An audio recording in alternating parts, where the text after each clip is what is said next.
বারবার যখন ভিন রাজ্যে গিয়ে শ্রমিকরা হেনস্থার শিকার হচ্ছেন, বাংলা বললেই বাংলাদেশি তকমা দেওয়া হচ্ছে। এবং তারপরে আমরা দেখতে পেয়েছি তৃণমূল সুপ্রিমো মমতা বন্দ্যোপাধ্যায় সরব হয়েছেন বারবার, এবার পথেও নামছেন তিনি, আবার ভাষা আন্দোলনের ডাক দিয়েছেন। এর মধ্যেই এবার বাঙালি অস্মিতাতে আরো বেশি করে শান তৃণমূলের। ভিন রাজ্যে বাঙালিদের হেনস্থার প্রতিবাদ 5 মাস ধরে লাগাতার কর্মসূচি। কলকাতায় গান্ধী মূর্তির পাদদেশে ধর্ণা, প্রতি শনিবার ও রবিবার ধর্ণা কর্মসূচি। বিস্তারিতভাবে জানবো এই বিষয়ে আমাদের সঙ্গে রয়েছেন প্রতিনিধি খালিদ জামাল। খালিদ, এই কর্মসূচি সম্পর্কে কি জানা যাচ্ছে?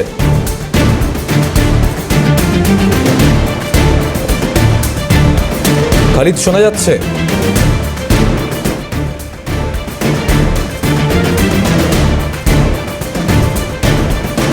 আমরা আবারও যোগাযোগ করার চেষ্টা করছি। যেমন আপনাদের জানাচ্ছিলাম, বাঙালি অস্মিতাতে আরো বেশি করে শান তৃণমূলের।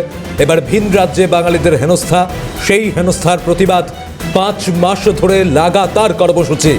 কলকাতায় গান্ধী মূর্তির পাদদেশে ধর্ণা, প্রতি শনিবার ও রবিবার ধর্ণা কর্মসূচি পালন করবে তৃণমূল কংগ্রেসের শাখা সংগঠনগুলি। বাঙালি অস্মিতাতে শান্তিতেই তৃণমূল কংগ্রেসের আবারও নয়া কর্মসূচি। আমরা দেখেছিলাম যে এই ভিন রাজ্যে যেভাবে বাঙালি শ্রমিকদের, পরিযায়ী শ্রমিক, তারা হেনস্থার শিকার হচ্ছেন কাজে গিয়ে, বাংলা বললেই বাংলাদেশি তকমা দেওয়া হচ্ছে, পথে নেমে প্রতিবাদ জানিয়েছিলেন এবং 21-এর সভামঞ্চ থেকেও সরব হয়েছিলেন মুখ্যমন্ত্রী। এবার আরও একাধিক কর্মসূচি নেওয়া হয়েছে, কথা বলবো, রয়েছেন প্রতিনিধি খালিদ জামাল। খালিদ, কি কর্মসূচি নেওয়া হয়েছে? দেখো, আমরা জানি যে 21শে জুলাই মঞ্চ থেকে কিন্তু তিনি ঘোষণা করেছিলেন যে বাঙালি অস্মিতা নিয়ে কিন্তু রাস্তায় নামতে হবে এবং প্রতিবাদ করতে হবে। তার কারণ যেভাবে ভাষা সন্ত্রাস দেখা যাচ্ছে এবং বাঙালির বিরুদ্ধে যেভাবে সন্ত্রাস, বিভিন্ন জায়গায় অত্যাচার চলছে, তাদেরকে বাংলাদেশ পুশ ব্যাক করে দেওয়া হচ্ছে শুধুমাত্র বাংলা ভাষা বলার জন্য, তার কিন্তু প্রতিবাদ লাগাতার হবে এবং প্রত্যেক শনিবার এবং রবিবার কিন্তু এই ধরনের বিক্ষোভ সমাবেশ করতে হবে, এরকম কিন্তু নির্দেশ তিনি দিয়েছিলেন।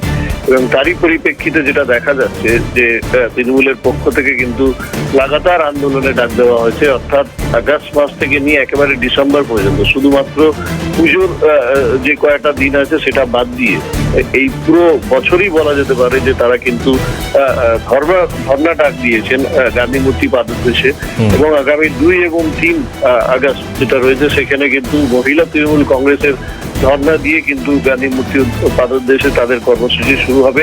তারপরে 9 ও 10 তৃণমূল যুব কংগ্রেসের পক্ষ থেকে কিন্তু ধর্ণা হবে। এরকম প্রত্যেকটা তাদের যে ফ্রন্টাল অর্গানাইজেশন রয়েছে, তার মধ্যে কৃষি রয়েছে, তারা কৃষক রয়েছে, তার মধ্যে শ্রমিক রয়েছে, তার মধ্যে শিক্ষা রয়েছে, তার মধ্যে চিকিৎসক যে সংগঠন রয়েছে, বিভিন্ন শাখা সংগঠন যেটা তৃণমূল কংগ্রেসে রয়েছে, প্রত্যেকে কিন্তু প্রত্যেক শনিবার এবং রবিবার, শুধুমাত্র যেদিন কোনো যদি উৎসব থাকে সেটা বাদ দিয়ে কিন্তু তৃণমূল কংগ্রেস এই সারা বছর বলা যেতে পারে আগস্ট মাস থেকে ডিসেম্বর মাস পর্যন্ত এই ধর্ণা কর্মসূচি ডাক দিয়েছে।